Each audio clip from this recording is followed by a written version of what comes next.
This is False Start, a college football podcast for everyone and everyone else. I'm your host, John Bueller, lead writer here for Fansided. I am joined today by a man who considers himself a great gambler, who didn't go to Iowa State, hasn't really been to Portland before, but when the heat's on, he knows how to cash out. Cody Williams, content director, fansided.com. Rough day for Terry Rozier. How are you? Yeah, also haven't spent any time in Detroit either, but shouts to Chauncey Billups as well. I'm doing a lot better than those fellas are this morning. That's for damn sure, man. I'm doing good, man. How you doing? Pretty good. NBA started back up. The Hawks didn't look super great versus the Raptors, but it's a new team, so new hope. It's not the Braves who still haven't hired a manager yet. Hey, they're just they're taking their time with the process. The Hornets got a win last night. It was over the net, so it means absolutely nothing, but they got a win. I think the Hornets, like they could be a play-in team this year. I think that's possible. I don't have high hopes. That Hornets fandom has taught me one thing: it's never have any hopes and just be pleasantly surprised when something good happens. No, Hawks are supposed to be good this year, and they disappointed me last night. Hornets on an 82-0 pace. So let's get We are on an 82-0 pace here with false start. What is it? Week nine's this weekend? It's one of those weeks for sure. Yeah, I think it is week nine. I'm having to deal with this and the NFL being 1 week behind. It throws my brain into a blender every single week. And I got Georgia on its second bye, so it's even more confusing. Uh, and Oh obvi God. and obviously we false started here. Our first and 15 today is going to be a variation of "That's my quarterback" with "That's my head coach." That's right. Luke Fickell and Mike Norvell have gotten votes of confidence, but Hugh Freeze is wondering where the hell his is. We were going to talk about this, like we had like an "It's Getting Hot in Here" for the lead or one of the first two segments on today's show, fully expecting that Mike Norvell was going to be gone. Probably Right. not Fickell, maybe Freeze. Those are the three hottest seats in the Power Four right now. I would argue Freeze is on the hottest. Yeah, 100%. And like he can wonder all he wants. He's not gonna get it, man. Like Auburn's given him plenty of votes of confidence over the past year and a half. Like that's kind of what it comes down to with me. With Mike Norvell and Luke Fickell, like any statements that have come out prior to this past week where, it was like, hey, essentially their votes of confidence. If we had the coach speak index, translating this, it really came down to we're not paying the buyout right now. Right now being No. the very operative term in those things. But with Hugh Freeze, that's not the case. Like you got a vote of confidence last year when you missed on Peyton Thorne. You got a vote of confidence when Jackson Arnold didn't like look great coming out of the gate this year. Like you've gotten votes of confidence. You're not gonna like your leeway runs out at a certain point. And I think that's where we are with Hugh Freeze. There are varying levels of turmoil within all three universities. Obviously, Yes. we've talked about on the show about the financial constraints Florida State is in right now, Hmm. which is, emphasizing why they want to leave the ACC. Hmm. Michael Alford, I don't even know. Corey Long was just beside himself writing something for Chop Chat, like, what the hell is this? I don't think Jennifer Manukin knows what football is. So No. Wisconsin is just allowed to be completely decadent under Luke Fickell and Chris McIntosh. And then obviously with Auburn, John Cohen left his alma mater of Mississippi State to take Right. over to hire an former Ole Miss coach. And then also Auburn just has to replace Bruce Pearl. I don't know if he's running for Senate, but Steve Pearl is taking over, and that's going to nosedive. No, 100%. I mean, like Auburn, like they're all dealing with their different levels of turmoil. I need to actually look into Hugh Freeze's buyout. I'm not sure. Like in the case of Mike Norvell, the one thing that is going to help Florida State is it's not a lump sum buyout. I believe it has to be paid over 6 years. So like getting the money isn't necessarily that, but I do think it would. I think Florida State is somewhat concerned about like where they would be. Like well, frankly, I think the most obvious like interim candidate would be Gus Malzahn. I don't think he wants to be a head coach. I don't think he even wants to be an interim head coach. So like it could be as simple as we're gonna hope this doesn't get any worse, but if it does, Mike Norvell's gone. I don't. It's also the fact with the fact that I guess the alma mater of both Gus Malzahn and Tony White have opened up with Mhm. Arkansas and UCLA. Why do you want to get overly attached to this thing? Right. Now that makes a lot of sense too. And it was kind of like you probably have more of an insight into Luke Fickell in Wisconsin and why that's like why they're dragging their feet a little bit on that because by everything I've seen, everyone in that fan base wants him gone yesterday. Yeah, again, his buyout is the most complicated. I Mhm. think it's even more complicated than James Franklin. It's kind of the same issue that Mark Stoops is dealing with at in Lexington, where it's like 75%, whatever it is, you got to pay it out, I think, in two sums very quickly. I could be wrong here. Jennifer Mnuchin does not care. She does not No. care at all. And I've told people, I have so many thoughts about the Wisconsin thing, and I'm glad this is a segment here. So the first thing is I forget, it's Eric the Red on Twitter Mhm. was pumping gas at the local Hy-Vee, which is essentially like a Kroger up Yeah. there. And I think I'm gonna make sure I'm gonna get this absolutely right. This is not a doing math podcast. So if Wisconsin scored 28 points in a game, you would get 28 cents off every subsequent gallon beyond $28, Yeah. 35 cents off $35, 42 cents off of $42. They've only achieved this one time. That was versus Middle Tennessee, who just lost to Delaware last night. And Look, it's look, one in Wisconsin, six. One in one and six. six. I mean, Wisconsin's 2-5. God, I wrote some things for Wisconsin. Just like it's killing Mark Knight and I's brain to cover this team that we're not fans of. I'm Georgia, he's Washington. Right. Yeah. I mean, it's being saddled with something that's just like an albatross on your life, basically. So I did this. I don't know if you saw this. I for some reason I'm like this can't be as bad as the drive to 325 offense there for Iowa. Right. So I took the 2023 Iowa Hawkeyes scoring totals for their first 7 games under Brian Ferentz's last year. He was basically told by Beth Gatz about 2 years ago, I think right before Halloween, that he wasn't going to be returned. Yeah. If Wisconsin had Iowa's offense, then it's like 46 more points. They would have beaten Alabama and Michigan on the road. They would be 4-3. So we'd be viewing Wisconsin in the same vein that we view like what Mississippi State, USC, UCLA. Where like Yeah. Something in that there's range. yeah, it's unbelievable. And then the other thing is Brett McMurphy put this out there, and I feel really bad for the person. Actually, I don't feel bad for this person. You're getting paid a lot more money than me to Yeah. make tweets for on three. Completely butchered a Brett McMurphy article, made him look like a jackass. Brett Mimmer, like Brett McMurphy seems like a nice man. However, does not also seem like someone I would want to mess up his job. Like I think that he would probably not react very kindly to that. So, and this ties in North Carolina and Auburn and Florida State, all these programs. Mhm. I think there's 15 teams that have had like a sub, I don't know, 33% winning percentage versus Power Four teams since the start of 2024. North Carolina is the best. I think they're 4-9. Yeah. Wisconsin is 3-12, tied with Maryland. Hmm. Florida State's 2-13, and I think what Auburn's pretty bad too. I think Auburn's Auburn like had like something like 3 wins, I think. I can't remember the loss total, but they had like 3 wins. they're like 4-11 or something like Yeah. that. And And then then the worst was Purdue. 0-15. That's right. Mississippi State's only beaten Arizona State. Kentucky's only beaten Ole Miss. I mean, the funniest part about Florida State's record is one of those 2 wins came against Alabama. This year's Alabama. Yes. This year's Alabama and Cal last year. Right. Wisconsin's wins are against what? There was a 3-week run where they beat like Rutgers, Northwestern, and Purdue in October of last year. They've been a Power Four team in like over a year. And they haven't beaten a good Power Four team in God knows how long.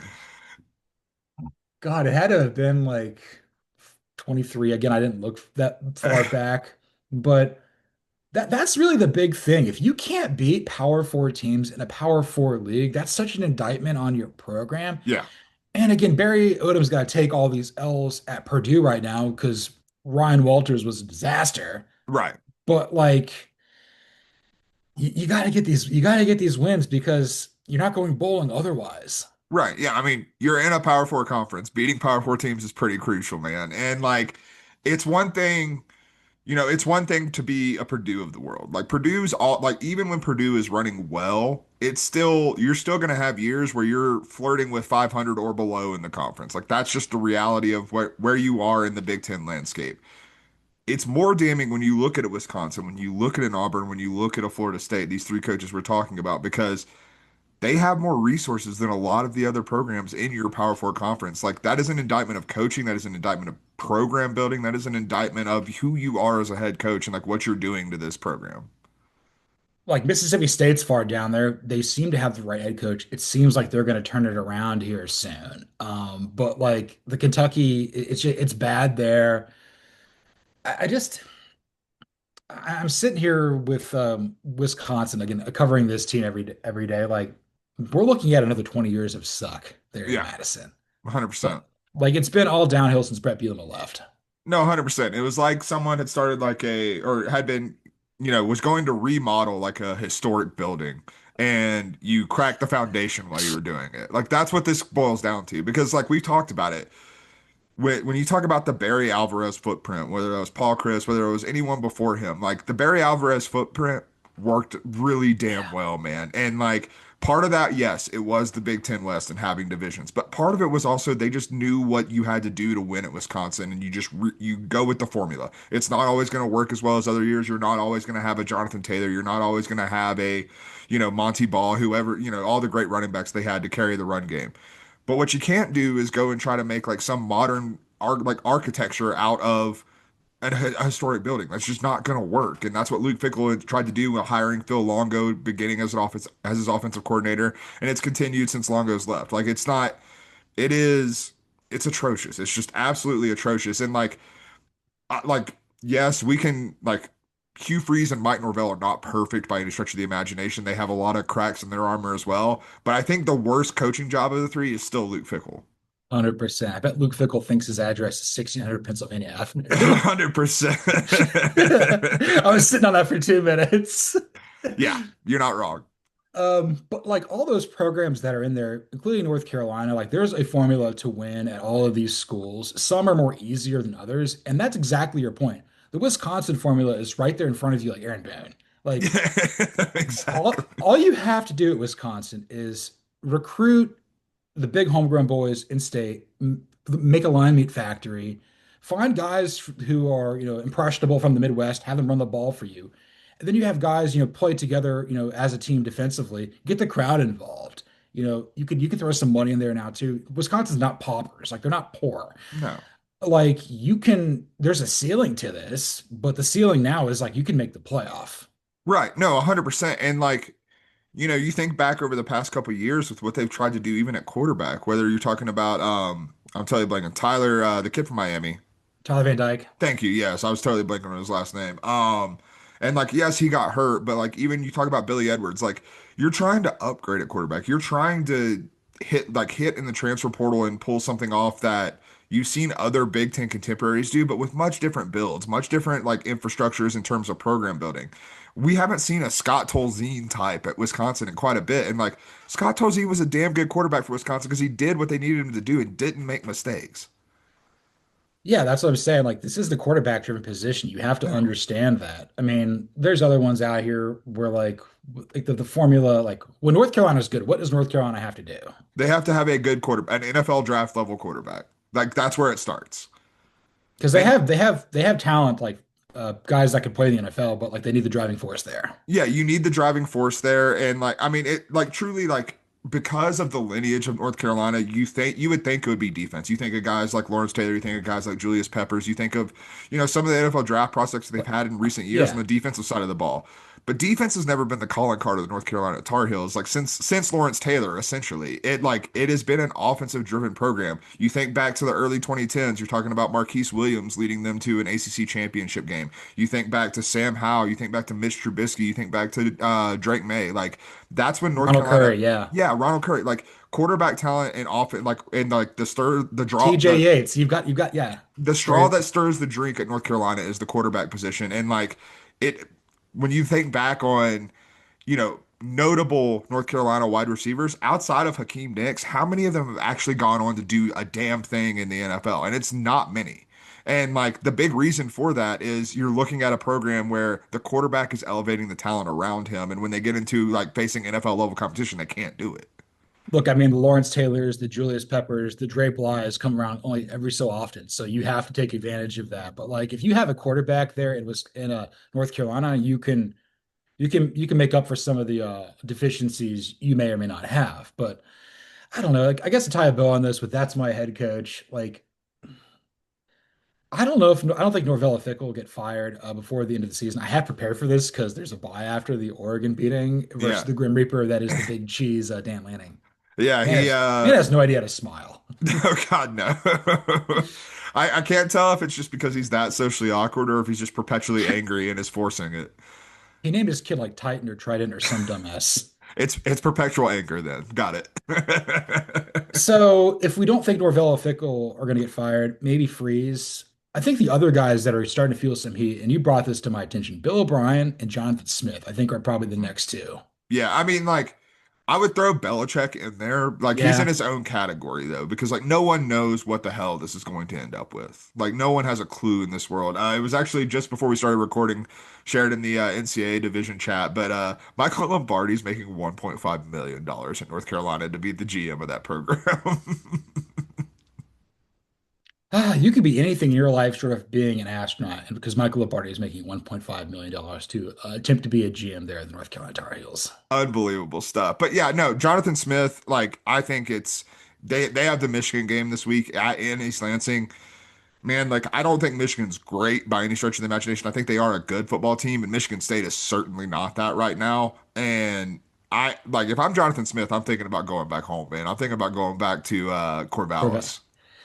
Yeah, I think the only other coach, like, okay, Frank Reich's clearly like a one and done sort of Jim Grubb sort of thing there, as is the case up there in Kansas State. The only other coach I could think of that is partial, probably on the hot seat, is Mark Stoops, and particularly with how you lost to Texas last week. You have the worst offensive coordinator in college football and Bush Hampton. Oh my God. Yeah, And I and I it's and I bad. watch Jeff Grimes every week, dude. It's pretty bad in Lexington. Kentucky. I think Kentucky and Mitch Barnhart specifically are paying for the sins of previous athletic administrations there with the way Mark Stoops' contract has always been structured. Every winning season he gets a raise. Because Yeah. before he got there, Kentucky didn't have winning football seasons for quite a while in the modern era of the sport.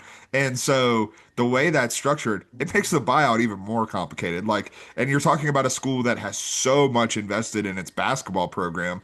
That's a lot of money you're going to have to invest to like reset the football program. Yeah, I mean, we grew up, we remember a little bit of like Hal Mummy and Rich Brooks, but like there was a lot of Joker Phillips in there. Yeah, there certainly was. And like I saw a report, if I'm not mistaken, I'm probably butchering the figure, but it was around this. The Kentucky basketball roster, I believe, cost like $22 million in NIL funds. Like that's a hell of a lot of money that's invested in the basketball program. And like I understand investment in the SEC has gone up. I would venture to guess not many are spending 22 million, and especially when your football program's not generating the money that, an Auburn is or that an Alabama is. They love that team though. They'll pack that stadium. Oh, So God, yeah. like just give them the winner. And like you can't let this thing deteriorate before your very eyes here. One more coach to throw out there, and I think I would say right now he's kind of playing musical chairs with the hot seat. He's not necessarily sitting on it. After this week, he could be sitting on it. Brian Kelly. Yeah, yeah. I was sitting there thinking about that too. Like this is what year four in Baton Mhm. Rouge. You're not gonna make the playoff this year. It's kind of gotten in Garrett Nussmeier's head. I think he just needs to get out of Baton Rouge and go play for literally anybody else. Whether that's in the NFL or college, I don't. It doesn't matter. Just he needs to not be in Baton Rouge. Yeah, it's the yeah, he's like it's like Harry Potter. He's got the locket on. I was like, why am I so angry all the time? I mean, I'm still a Garrett Nussmeier believer. Like I've seen the kid play high level quarterback, and like even some of the stuff we see this year, it doesn't look like it's not him playing high level quarterback. It just looks like he's flustered with the situation, man. And if I'm a head coach of a program that needs a quarterback next year, I'm channeling Garth Brooks and calling Baton Rouge. That's for sure. Dude, I don't know if you saw that. You might have saw that before wedding. They're playing calling Baton Rouge and Nashville after they beat Oh, LSU. 100%. Dude, Vandy was effing turned once again. And with that note, Vandy is still effing turned because it clearly don't mean enough. Vanderbilt is making a run at five-star quarterback, I believe from Nashville, Jared Curtis, who is committed to Georgia. I think he picked Georgia over Oregon about 2 or 3 months ago. Mhm. And the live dog, Diego Pavia, is trying to get him there. I think Jared Curtis is wants to go see a fun football game there in Yeah. Nashville. Yeah, no, I mean, it all like the reports right now are all like I believe his agent released a statement, Jared Curtis's agent released a statement basically saying like he's committed to Georgia. He's just, enjoying this environment in his hometown. He thinks it's very cool. And he's befriended Diego Pavia throughout the season and stuff like that. But having said that, he will like it was not confirmed yet, but it seems like they might try to get him to game day. They might try to get him into the atmosphere. And They have a big game against Missouri this week, and if you win that game in front of Jared Curtis, you can at least get in his ear a little bit. And but I think the bigger, like, at the end of the day, I think Jared Curtis is going to Georgia. Like, I don't think that we're in any danger of actually seeing this flip. Having said that, it says a hell of a lot about the Vanderbilt football program that they're even trying this. They are. I mean, there have been good quarterbacks that have played there. I mean, Oh we yeah, remember watching a Patton Robinette. Austin Carter Samuels was pretty good there for Bennett. yeah, What was it? Ken Seals had some stuff, and he got just beat up. yeah. He just started Jordan dying. Rogers, Jordan Rogers had his moments, Our obviously. boy Jay Cutler, we can't forget him. Of course, Jay Cutler. That's its own separate thing. But like, look, you owe it to yourself to try. If you've got a homegrown product, your team is effing turnt. You need to do what you got to do to try to get in there.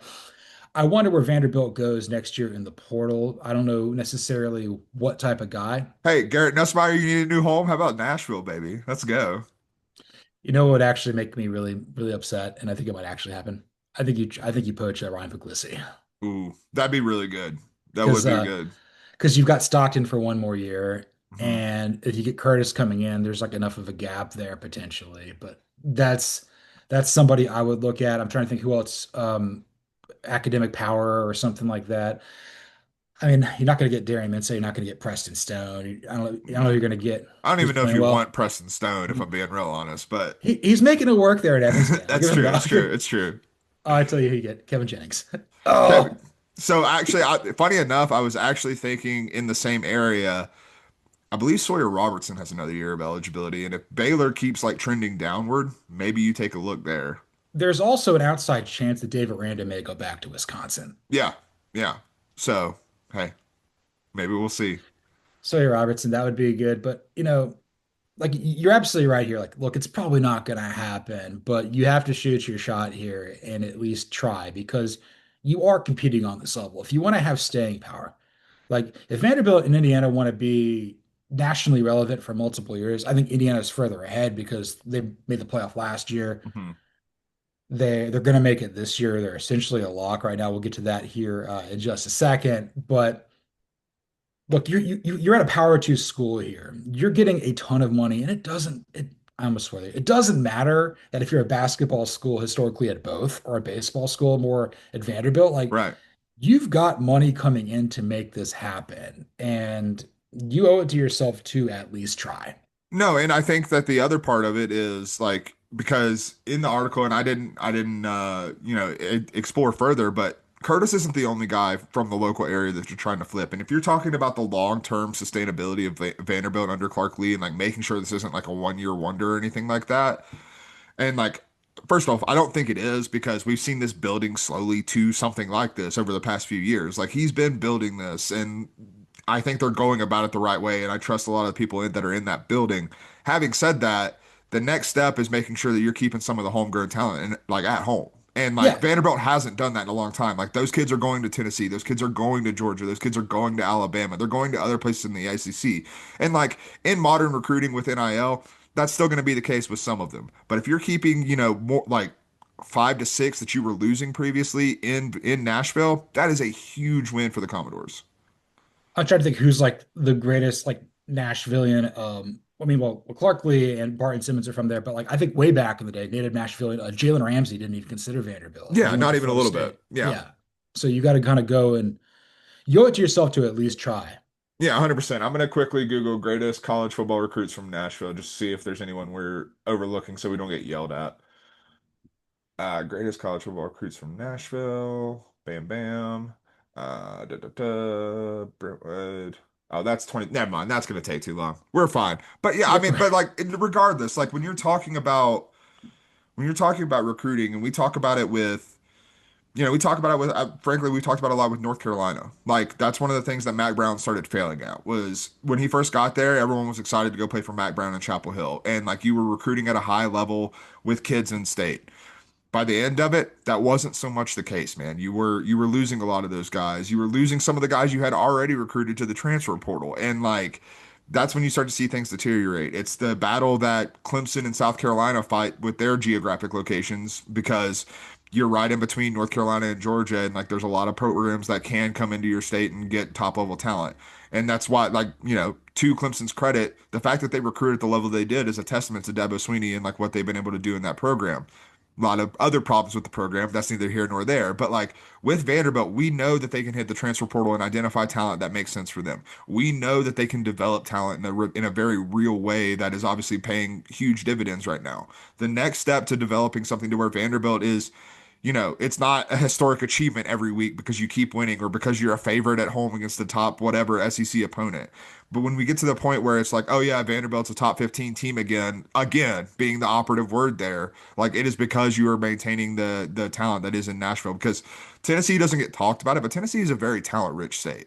Yeah, the issue is the same thing you bring up with like North Carolina and Clemson is it's got so many borders, and Mhm. Georgia has this too, where like different parts of the state, like people Yeah. that are close to Albany, Florida State's got a pull. Columbus, you obviously got Auburn, Commerce, Athens. That's kind of like Clemson area. Mhm. Augusta, South Carolina, Jackson or Brunswick, Golden Isles, Florida. Yeah. But like Tennessee's got that too, where like Memphis is a big hotbed, but you're also getting people pulling from not just Memphis, but Ole Miss, Mississippi State, Arkansas there. Yeah. Knoxville, you kind of protect your own turf there, but that's why Tennessee, as the Vols have historically had to recruit nationally because they're getting poached left and right because of the geography of just how Tennessee is built. But I look at programs like Indiana, like Vanderbilt, and like Georgia Tech, and look, you're the number two in your state, but like not everybody in Indiana can go to Notre Dame. Not Right. everybody in Georgia can go to Georgia. Not everybody in Atlanta, in Tennessee can go to Tennessee. You can get a bunch of other players that for whatever reason they overlook. Mhm. The Jameer Gibbs of the world up in Dalton, Georgia, like to go play at Tech and then they go to Bama. But like those players exist. Like Keith Brooking, Coweta, like you can go get Right. that. I don't know, like maybe Indiana back in the day, like Jay Cutler and Rex Grossman are from Indiana. You could have gotten them. No, 100%. And like you look at, the flip side of Indiana is, to the point of Georgia Tech and Vanderbilt, like there are some kids and frankly kids that you want in your football program that aren't just looking for a challenge on the football field. They want to be, they want to set themselves up for life and they want to go get an academic challenge as well. Yeah, there's always like certain types of prospective recruits that want to go to these places, and if you can play major football, you can get a good degree, you can have the best time of your life. More power to you. But 100%. Jared Curtis ain't going to Vanderbilt other than just to visit this weekend. No, no, it's definitely just a hanging out with the boys, but it I again, like this isn't about getting Jared Curtis. It's about Vanderbilt having its toes in waters that we're not familiar with, which is a really cool thing for the Doors. 100%. I'm really glad Georgia doesn't play Vanderbilt this year, but they play them next year. That's right. Hey, you all have to play the live dog, so No, and if the live dog can come back for year seven, we will be living in a simulation. But until then, we are doing a simulation. This is going to be weird, wacky, and wonderful. Based strictly on FPI percentage, we were ahead of the curve here, man. Everybody in the network, Michael Collins, Dakota Gregory, are like, yeah, this is the way you do it. yeah, 100%. It's y'all were crushing it, and it's made for good conversation as we go through this stuff. So we're gonna take the playoff percentages of the top 12 teams in the country, first four out, and then we're gonna make this happen. Okay, so here's how we go. Ohio State is one. They are the projected Big Ten at 96.3. Indiana is two, projected Big Ten runner-up at 94.1. Alabama is three, projected SEC champ at 89.6. Texas A&M four, projected SEC runner-up, 85.2. Georgia is five, SEC at large, 82.4. Six is Oregon, projected Big Ten at large at 75.7. Those six programs are essentially past that threshold of 75, where like you're pretty much a lock. Yeah. Whereas like Indiana, Alabama, Ohio State, like it's going to take something unbelievable for them not to make the playoff at this point. Yeah, 100%. I mean, like, just to stop right here, like, Oregon's path is pretty, you're sitting real nice right now because, yes, Ohio State and Indiana are most likely beelining to face each other in Indianapolis. Like, I don't think it would be quite a shock if something happened outside of Ohio State losing to Michigan, I'm not sure how that would affect everything. And like they still have a Michigan problem. Like let's not forget that about Ohio State. They won the national championship last year. They still lost to freaking Michigan. So like we'll see what happens when we get there. But Oregon's path, like you got Wisconsin this week, you get a bye, you're on the road at Iowa. That's probably the toughest game you have remaining. And then you're home for Minnesota, you're home for USC, and you're on the road at Washington. They have a Washington problem as well. Dan Lanning does at this point, but it's not as severe as Ohio State's Michigan problem. But if you went out 11 and 1, Oregon is waltzing into the playoff. 10-2 probably gets into. Yeah, 100%. Assuming that loss doesn't come to like Wisconsin. Yeah, if it comes to Washington or USC or Iowa, you're pretty much okay. Yeah, 100%. So 7 through 12, BYU projected Big 12 champion at 51-7. The huge drop off from like that's what like 16 points off of whatever. I can't do the math right now. Well, the BYU percentage and the another team that's flirting with this is Texas Tech, who obviously just lost to Arizona State this past weekend, but they play in a couple weeks, and like it feels like those percentages are going to flip wildly based on the result of that game, essentially. Yeah, kind of like Georgia and Ole Miss. Ole Miss is at 8, projected SEC at large at 48-5. Again, we've contemplated if the Rebels can afford even one more loss. It really depends on if and when it comes. Probably can't lose to Oklahoma. Yeah. South Florida coming in at 9, projected to win the American Group of 5 at 46-5. Miami at the 10 seed, your ACC champ at what 44-5. Oklahoma coming in at 11 as an SEC at large at 43-7. And then Texas Tech, which had been oscillating with Georgia Tech for the last spot in, your Big 12 runner-up at 42-6. Your first four out are Georgia Tech, your SEC, your ACC runner-up at 41-8.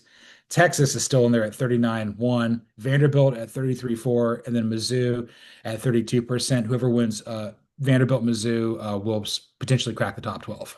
No, 100%. I will say it is. I understand that the schedules are wildly different in terms of difficulty. It's wild to me that Vanderbilt's percentage chances are so much lower than Ole Miss when I think Vanderbilt has a chance at 10 and 2 and maybe even at 9 and 3 to get into the like to at least talk about being in line for a playoff spot. Whereas that's not necessarily the case for Ole Miss in this scenario. Because I mean, you look at Vanderbilt. Yes, your one loss is to a projected top 4 seed. You have a win over South Carolina. You have a win over LSU. And if you go 10 and 2 or 93, you're beating at least one of Missouri, Texas, or Tennessee to get there. Yeah, And the like, Tennessee game might decide a playoff spot. yeah, 100%. So we're gonna work our way through this. So the first four buys are Ohio State, Indiana, Alabama, and A&M. Hmm. You're 5 through 12. 5 versus 12. Georgia hosting Texas Tech. Texas Tech will have had to play in Arlington. Georgia will have been on a bye.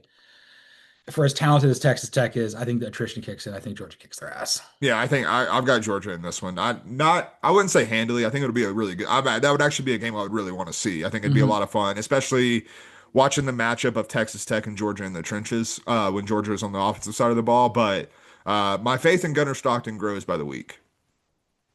100%. Yeah, he looked fantastic versus Ole Miss. The 6-11 was a matchup that very much intrigues me. Oregon hosting Oklahoma. I think Oklahoma could potentially upset Oregon. I think I may have put that in my simulation just because I don't know if Oregon's beaten anybody good or will beat anybody good. But also, I don't know if John Mateer can throw football anymore. Yeah, well, we'd have to see what's going on with John Mateer's club hand by this point. If it's sprouted some appendages by that point, he can actually grip the football. But I would go Oklahoma, and it kind of goes back to what we've said going back to the offseason with Oregon. Like, you know, for lack of a better term, they're soft as baby ass, man, and like they have been for a long time. And Oklahoma is not a perfect team, but they're not soft. There's no world where I'm calling the Sooners soft, especially with that defense. And I think that might be a rude awakening for Oregon. And I think that's totally fair. So yeah, I mean, I went back and forth with this. That's going to be a really close game. Number 7 BYU hosting number 10 Miami. So we've got effectively two Power Four champions going here. I think it's going to be convicts over Mormons. Yeah, I think Kalani Sitake's team might be in for a rude awakening should this matchup happen. I would probably agree with that. And then you're 8-9 Ole Miss hosting South Florida. Look, Lane Kiffin has every bit in his power to lose this game. I It does. I don't think that they do. I think it's a game that's way closer than it should be, but Ole Miss does prevail. Okay, so the only upset we have is Oklahoma over Oregon. I'm trying to think, am I doing this correct? Hold on, I'm doing this. So um, the 6-11, do they play the two or do they play the three? They play the three, right? They play the three, I think. Yeah, Yeah. that's right. Yeah. Yeah, they play the three. Okay, so we got and then your number seven. Actually, no, Miami wins too. Never mind. There's two upsets here. Yeah, we're good. That's not how you spell Miami. I just typed Ole Miss again. So all right. So our one seed, Ohio State, they're gonna choose the Rose Bowl and then they're gonna play Ole Miss. Yeah. And I think Ohio State wins that one pretty comfortably. I would agree. Now we've run into the same conundrum we ran into last week. Indiana's the two seed. I think there are more Big Ten ties to the Orange Bowl than the Cotton Bowl. But do you really want to play Miami in their home stadium? And do the Hoosiers take the Orange Bowl or do they take the Cotton Bowl? I'm gonna go. So I'm gonna actually change my answer from last week because this just occurred to me.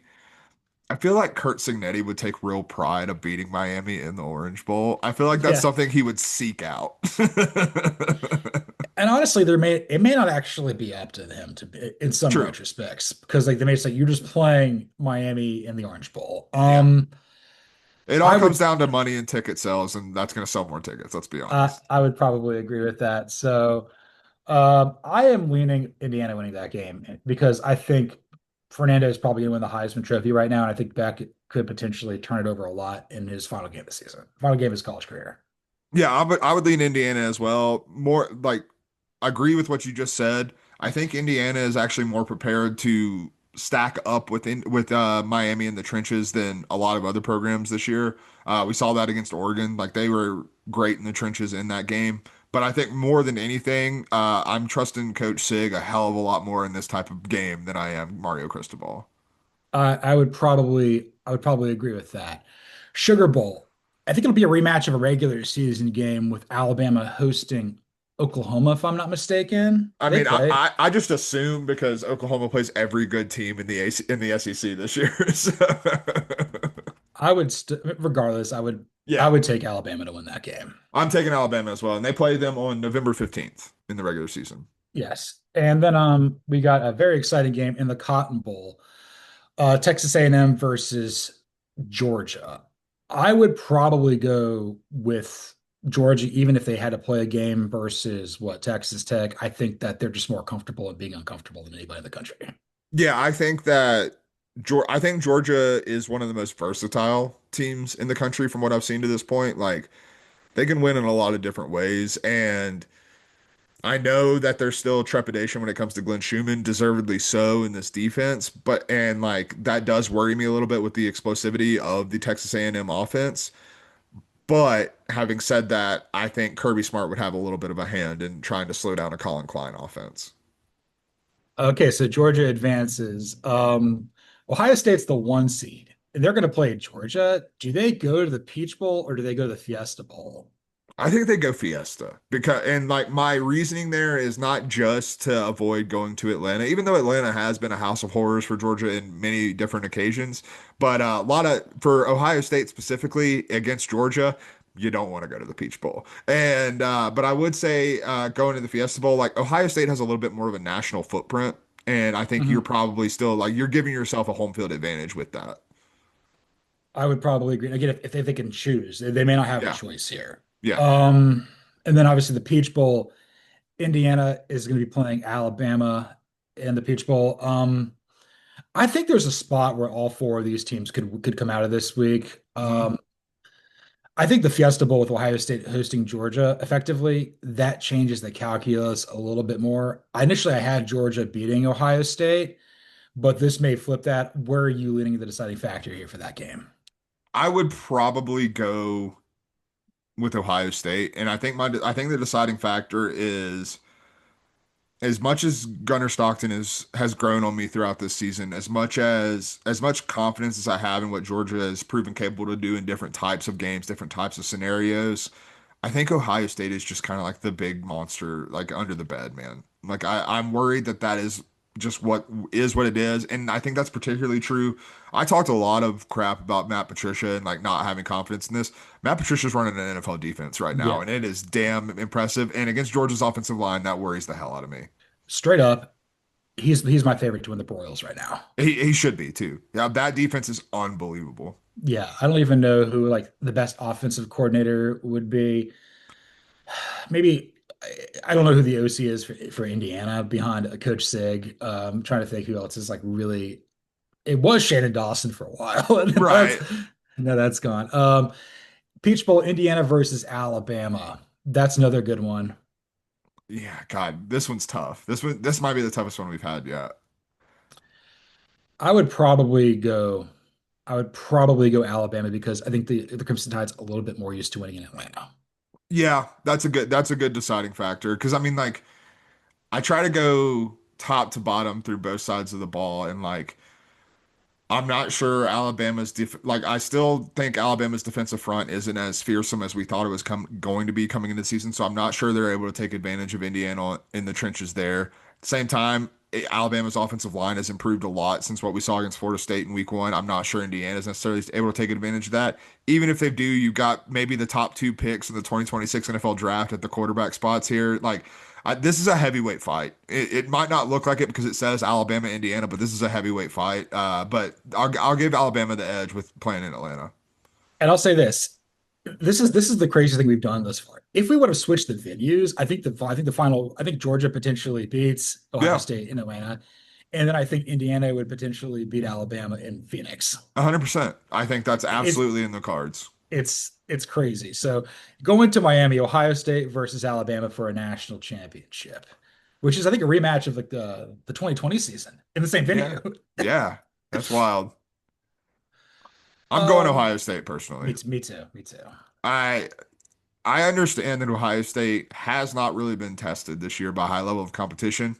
I don't care. What they've done has just been beating the absolute dog piss out of everyone they play. They're not resting on their laurels. They're not, Mhm.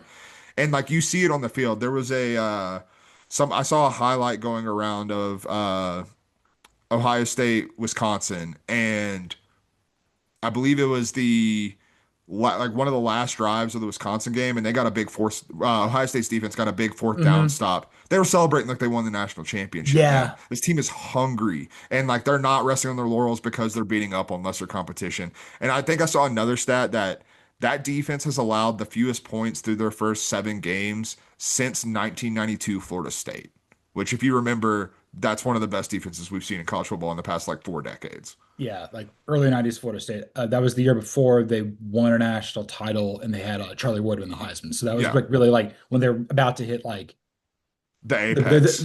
about to hit the apex as a program. Yeah. Um, I was watching because again covering that Ohio State Wisconsin game. I think they put in Danny O'Neal to be the quarterback who should start every game the rest of the season for them Yeah, because at least 100%. like he gets on the softies up front for them. It's like block me, be better. Don't He's let like me a worse die. he's like a worse dick version of Baker Mayfield. But like they can actually move the ball. He can run a little bit. Hunter Simmons can't do anything, and Billy Edwards is just he's just a broken popsicle I was about to stick. say paper mache out there. 100%. And I guess what the last thing I'll say about this is with those Final Four teams, again, I still don't think Indiana can win a national title with any of these. Like they're probably the fourth most likely of the four to conceivably do that. Hmm. I would say Ohio State's the most likely, and then you could basically go 2A or 2B with Alabama, Georgia. If Alabama's facing Georgia, Alabama all day. Right, 100%. And like, I do think the other thing that I came away with was like, as we started talking through the bracket, Ohio State, Indiana, Alabama, and Georgia. No offense to Texas A&M, they're pretty clearly the four best teams in the country to me right now. Like Yeah. I think there's a pretty not I wouldn't say a huge gap, but there is a gap between them and a Texas A&M and an Oregon. In an Ole Miss. Like Yeah, that's a different there's different levels to this. And then there will be a fourth team that will assert itself kind of in that group. I It could be the team who wins the Big 12. yeah, 100%. Which if you ask me today, it's still going to be Texas Tech.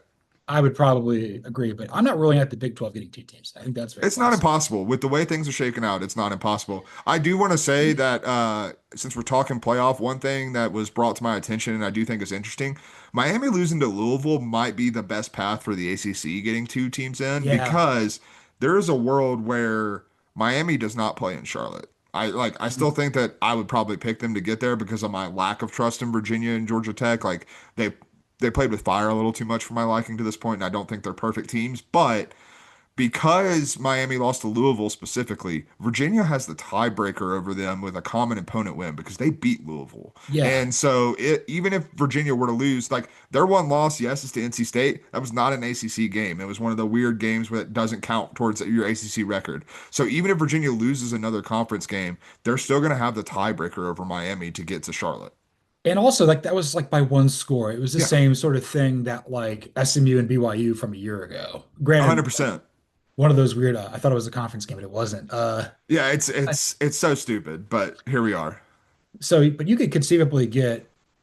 I don't know. I think the path. I was clearly the path to making the playoff is much more feasible for Georgia Tech than Virginia. Yeah, Just because Georgia Tech still got Georgia on the schedule and they right. haven't lost yet. But the ACC could get two teams, and I think the big Because I thing think here is 11-1 Miami, even if they don't play in Charlotte, is still in the playoff, like pretty comfortably.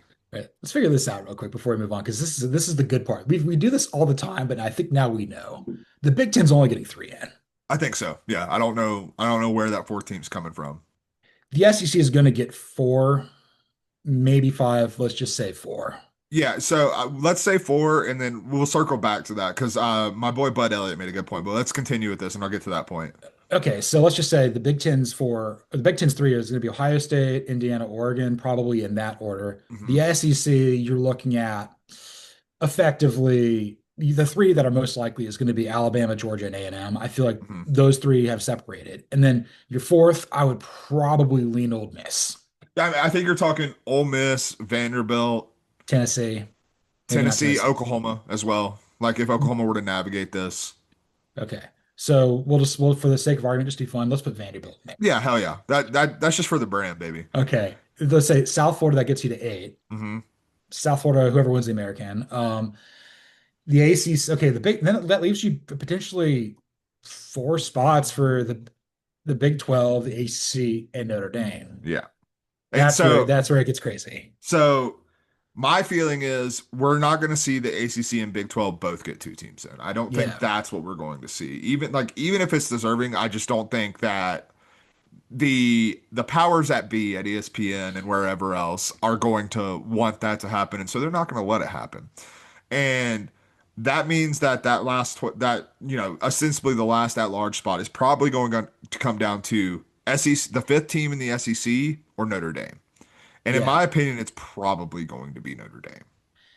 Yeah, because the fifth SEC team just has to have that feel and that vibe about them, which Mhm. like look, SMU had that last year. Yeah, 100%. And like the thing is, like with the way the SEC is shaken out and with the teams that we're talking about, when you're talking about, whoever those teams might be, like, do you put Tennessee in if they were to lose to Vanderbilt and Vanderbilt were to get in? Oklahoma, if they're at this point, they're probably not even in the conversation.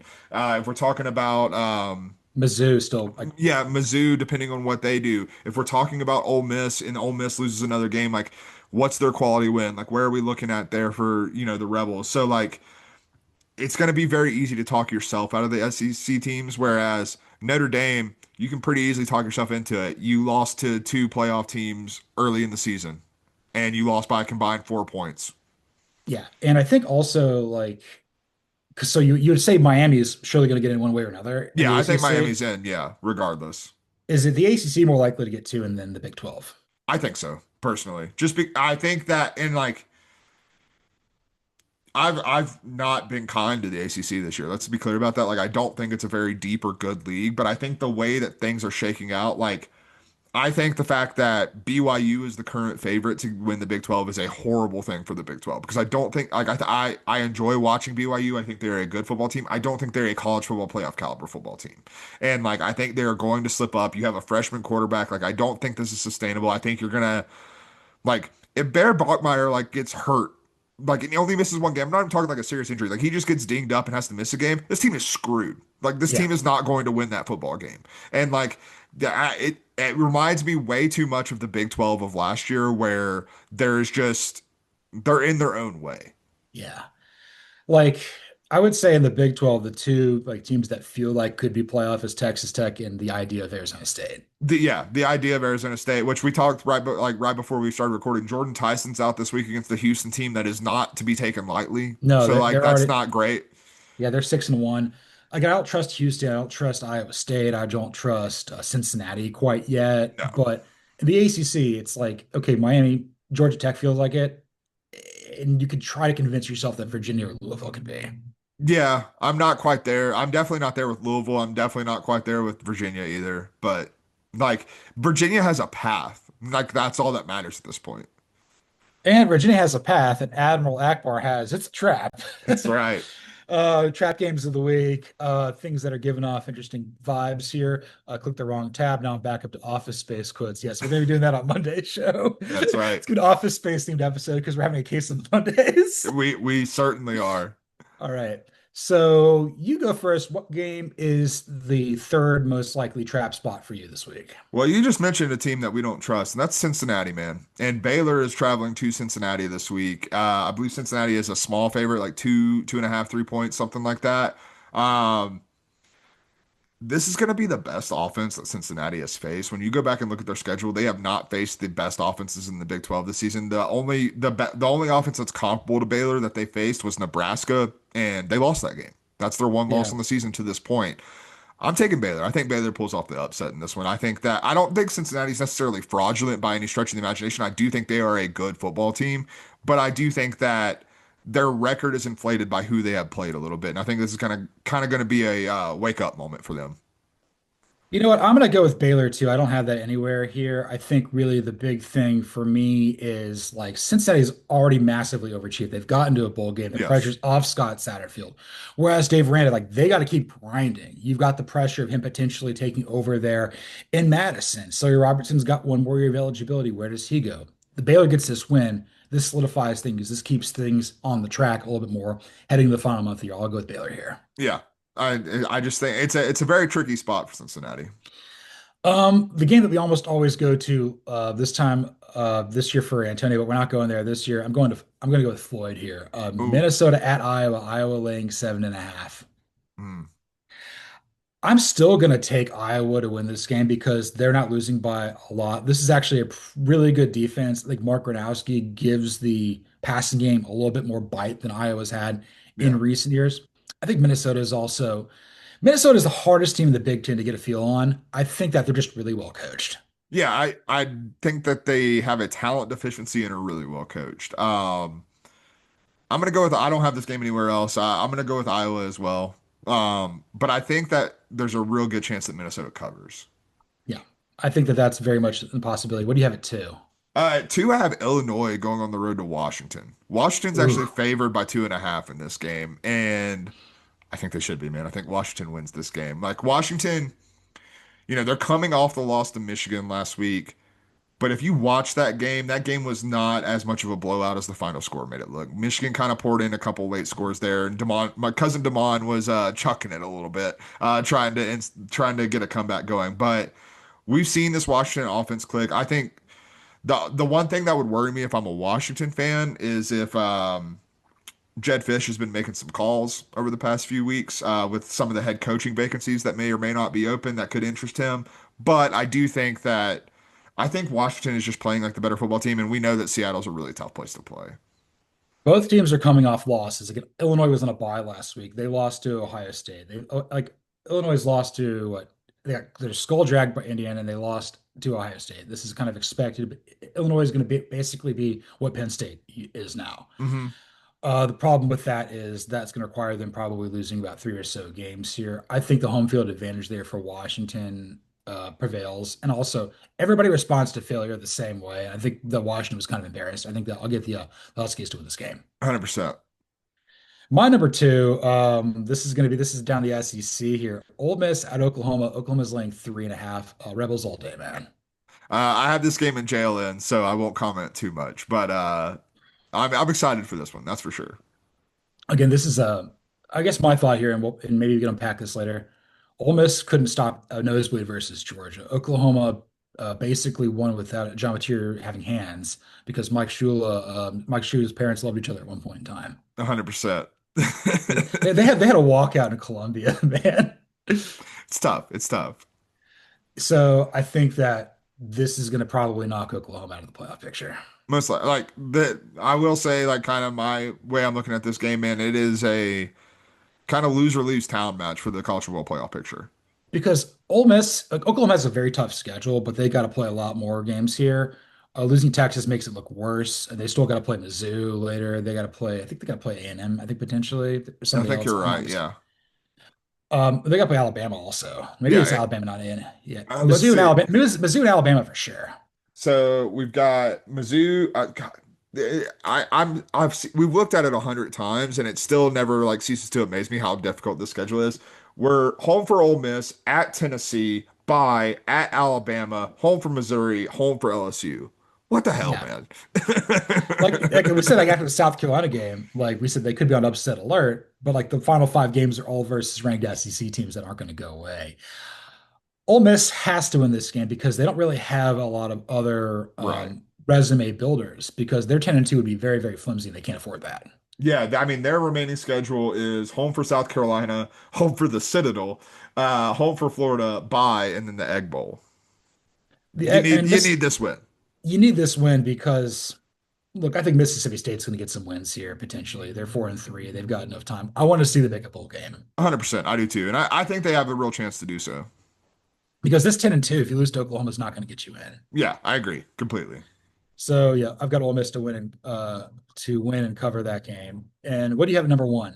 All right, number one, BYU is visiting Iowa State. And not to pile on BYU, but I think playing this game at Iowa State is not what you want if you're a Cougars fan. No, Iowa State is a slight favorite in this game, and I think that's deserved. Once again, I'm going to take the home team in this one. I think that Bear Bachmeier has been great. I think that the one coach and the one environment you don't want to play when you're like rolling with a young quarterback is Matt Campbell at Iowa State. Like that's no. not a good recipe for this BYU offense. If you win this game and you're Matt Campbell, you make yourself probably $2.5 million more a year. You have so much fun 100%. because you're the problem. I would say like I would take him at Wisconsin, my first choice Oh yeah. over James Franklin. I might even consider him. He might even be my favorite choice at Penn State. Oh God, yeah. Matt Campbell, I think, could do really great things at Penn State. Yeah, I think that would. But then with Miss Wisconsin, like you don't have baseball. Jimmy Pollard, just come on down. That's right. But Bookworm Jen doesn't care. Also, shouts to Tony Vitello going to be the San Francisco Giants manager. What a weird thing that's happening in MLB and college baseball. I'm preparing myself for like one of my personal heroes to be the next Braves manager. Hey, Don Mattingly would be awesome, but it would that'd be also sick, scare me. Yeah. Anybody who played first base loves Don Mattingly because he was so good. right? I know you hate the Yankees, but that's okay. It's okay. I can hate and love people. It's probably gonna be Mark DeRosa. Well, for off-season content, we'll have to talk about like I think we always remember some dudes. We'll have to do some like remembering dudes in other sports from like teams that we hate, but dudes that we just couldn't help but like. We also go to the crossover game. Yeah. I mean, we got it's a long off season, brother. We got We plenty of got time to fill. we we got plenty of time to fill here. I'm for that reason, I'm gonna go Iowa State here. I think BYU is getting a little bit too much love. Yeah, 100%. And my number one, South Florida laying 3.5 at Memphis. I'm Mm. still going to take South Florida win, but Memphis got embarrassed versus UAB with Alex Mortensen, shout out Atlanta area native, former Arkansas Stars. Southern Lake Chris's Chris kid, Mortensen. baby. Let's Yeah, go. GAC product there. Used to hand the ball off to Darren McFadden back in the day. I think Chris Mortensen might actually they may just keep him the job. He's pretty good. Yeah, 100%. Or I had this game. Alex Yeah. Mortensen. Um, I had this game in JLN, so I'll talk about it when we get there. I will take South Florida to win because there's just a big urgency here, and I think if you win this game again, Ryan Silverfield or Alex Blush are going to make themselves. Whoever wins this game is going to get a Power 4 job. 100%. I think they still both could, quite frankly, but yes. One of I the one of them might be the head coach of Florida next year. Yep, and Yeah. my money's on the guy in South Florida. But don't tell that to one of my softball teammates who is a USF alum. And I was like, brother Alex Galesh is going, and he was like, no, he said he wasn't going to take another job, and he goes, they can, they can probably bump him up to like 4 million. And I was like, and Florida can double that, brother. Like, Yeah. it doesn't matter. Florida will pay John Summerall. I mean, maybe even Gainesville native Ryan Silver for 8 million. Yeah, 100%. Because you can pay Luke Fickell that, and And it's this money would be a hell of a lot better spent. and we spend a lot of money, but he also we make a lot of money. Let's move on to the Antonio Banderas Bull of the Week. It's all right. Okay. Oh my God. So we got to react to what the hell we went through in Oklahoma State and in Stillwater. And we're going to Lawrence, Kansas, home of Potter Lake and nearby Kansas City, Puddle of Mud. That's what we're going to do later. Yeah, I'm a little worried for Antonio because, as someone who's had a couple concussions in my life, one thing that you're not supposed to do is swim. You're not supposed to really go swimming when you got a concussion. Well, Antonio, in his search for Mike Gundy, we ended up on the Gundy family farm, and he found the bull that headbutted Mike Gundy, and he said he had to do it. And I'm pretty sure that Antonio also has a concussion now. The worst part is we showed him Mike Gundy is still alive. He didn't believe us. He's like, that's a ghost. No, 100%. He was lamenting with the cattle, and I was like, buddy, he's right over there. Like, we don't have to do this. The other thing that was really bad, and we had to get out of Dodge there in Stillwater, is he wanted to take Gator and take him home to Potter Lake. Go swim, swim. Yeah, I like we tried to tell him that Mike Gundy might chase us across the country if he were to try that, and that's the last thing you want is Mike Gundy bounty hunter. But you know, Antonio's gonna Antonio, so we had to get him like a stuffed turtle and just tell him it was Gator. That you know what that worked out pretty good, and honestly, he had a pretty good meeting with Scotty Pischetti there. First time we say a lot of bad things about Scott Satterfield, but Antonio gave him his spaghetti that was in the back of the car. It was the Culvers that was riding, but Scott still ate it anyway. Oh yeah, Scott was a trooper, man. I earned a lot of respect for him. He treated Antonio very, very kindly, and doesn't know Stillwater that well, but still showed him around because, obviously Mike Gundy, RIP, he couldn't show him around Stillwater. And I wonder if those cheese curds are giving Scott Satterfield hell, but obviously we're going to the land of Potter Lake there in Lawrence for the Sunflower Showdown with Chris Kleiman and Lance Leipold. Again, this is kind of like Antonio basically felt like this is his mecca. He needs to go back to Potter Lake and wash off the sin, which is basically anything good that he's done, which is what's the opposite of sin? Virtue, I Yeah, I guess. think so. Yeah, probably. So, so, dude, we had to get our Harry Potter robes out. I got my Slytherin robes. He's got his Slytherin robes. You've got your Ravenclaw robes. The problem is his have turned gray and faded. Yeah, I mean, he was like, if he was a Hogwarts student, it was back in like the 1970s. Like, it's been a minute. And as we know, Antonio famously did not finish high school, so he didn't even graduate, didn't complete his owls at Hogwarts. But yeah, they're getting gray. He's convinced that it's just a little bit of dust, a little bit of dirt, and so he's gonna try to wash them off. And Potter, like, he's going full robe into the lake this week. We'll see how that works out for him because I don't think that's the case. Dude, his Potter robes look like he was like smoking cigarettes with like Severus Snape and Sirius Black back in the day. I mean, you gotta do what you gotta do. Mischief managed. Mischief managed. Uh, yeah, he can now say Wingardium Leviosa correctly, which I think is a huge upgrade for him. The accent was kicking his ass like Ed Henry. I swear, at 11 o'clock every day, like the sun comes through the blinds perfectly, Oh and yeah. it always times up with when I do the Blog and Dirty Show. Blog It, and it Dirty bathes you in light though. You look like an angel. I know, Jelly. Um, Antonio also he had a feeling that this might be the last time we might potentially see Lance Leipold in Lawrence because he may go back to Wisconsin and Chris Kleiman's having a hard time, but Antonio thinks he could fix him. I don't necessarily know what he's doing with all that duct tape, but he's got it. Yeah, Antonio, I mean, the biggest thing with Chris Kleiman, like, Antonio is going to try to convince him not to start teenagers at quarterback. And I don't know how well that's going to go. And I don't know how we can tell him that Avery Johnson's not a teenager anymore. I'm pretty sure he's 20. So, we'll see what happens. But Antonio's convinced the kid is like 13 years old, and that like there's going to be some talks with Chris Kleiman about that. So we were driving from Stillwater to Lawrence. We Antonio likes to watch DVDs in the back seat because that's the only way we can get him to. He's an actor, of course. Yes, of course. He's really gotten into Quentin Tarantino, and he watched Reservoir Dogs. Oh hell yeah, great movie. So I asked him like, what he's gonna do with Chris Kleiman, and I think I found his plan. He's gonna take him into a warehouse and tape his hands up and like, don't cut his ear off. And Antonio's over there singing MCR, teenager scare the living s out of me. Uh, Oh my God. Yeah, I mean it's quite terrifying that out of Reservoir Dogs, it seemed that Antonio related to Mr. Blonde, played by Michael Madsen, more than anyone else. I'm not feeling great about that, given Antonio's proclivities for getting a little loose. I think also with Mr. Pink, he doesn't like to tip either. So like Yeah. I think that's why he watched that. He's like, this justifies not tipping. Yeah, 100%. He actually, I think he might have like taken a video so he can show any servers that we happen to encounter too, and they're wondering why they got a $0.00 tip. Hello. Okay, bye. No tip for you. I'm gonna take Kansas to win this game. I think I'm also going to take Kansas to win this game. Lance Leipold, I just I think he has a better feel for what his team is than I think Chris Kleiman does. And I think so. He's got a quarterback who's like 35 years old as opposed to 10 years old. 100%. The veteran experience is strong. I wonder if Avery Johnson asked Jalen Daniels to see if he can buy him alcohol with a fake ID. It's like, you guys look nothing alike. It's fine.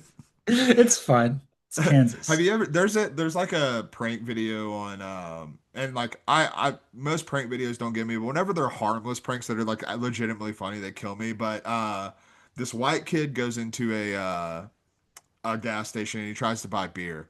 And he hands the cashier his ID and it's a black kid. And the cashier's like, "Brother, I can't sell you this." 5 minutes later, the black kid who had the whose ID the other one was, walks in with the white kid's ID and hands it to the cashier, and the cashier loses it. He just starts dying laughing. Like, I'm there for that type of harmless humor. They just swapped IDs. Yeah. Oh, that's unbelievable. It's so good. And I think when he's like looking at the IDs, he's like, I don't know, man, everything is so blurry. Let's move on to some just like Novocaine with some puddle of mud. That's Can you right. take it all away?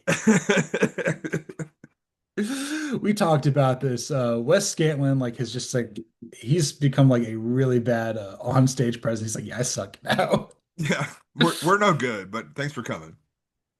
I look like Wes Scantlin. If I wear Led Zeppelin shirt, I look like Led There we go. Zeppelin. I don't know if that's really good. Okay, let's go with their most popular song. What game do you have for Blurry? Everything's so blurry and everyone's so fake. Ole Miss, Oklahoma, brother, because one of these teams is fake because they're not going to the college football playoff. Like I said, I think this is lose or lose town between these two in terms of the playoff race. I don't think either team can survive this loss and still be a legitimate playoff contender. I'm gonna go against you though. I think Oklahoma gets it done. I think that Ooh. for to me, I still believe in the physicality of Oklahoma, and I understand that there is a world where Ole Miss is able to get to a number that John Mateer and his club hand can't reach. I'm aware of that. I don't think Oklahoma's defense allows them to get to that number though. I think that Ole Miss has some trouble blocking Oklahoma in this game. I could get there. I picked the other way here, but I'm thinking about this. I think there's a non-zero chance that this is Brent Venables' favorite song. And I think his ringtone is like the God, the harmonics at the beginning. Oh yeah, 100%. He's got like on a glass plate. Everything's so blurry, and everyone's so fake. That's right. It's very ominous when he hosts Thanksgiving every year. For Blurry, I've got my game. I've got Wisconsin at Oregon, and I'm referring to Luke Fickell. Can you take it all away? Well, you shoved it in my face. This pain you gave me. I didn't have any really attachment to Wisconsin. Now my role changed, and I got to cover this all the time. So Oregon by all the points in the world. Yeah, I do not have this game. Oregon by a billion. We have the same game for She Hates Me, I'm sure. So you go with that. Brother, that is Virginia visiting Yes. Chapel Hill. Everyone in that building hates Jordan Hudson. I can guarantee you that. They also hate Bill Belichick. I think Virginia might slip up as the season goes on. It is not going to be this week. Virginia by a lot. Wahoo Wah. Yeah. I'm not gonna make you say that. The Virginia No, by a God, lot. no. Control. Control, I've got Texas A&M and M and LSU.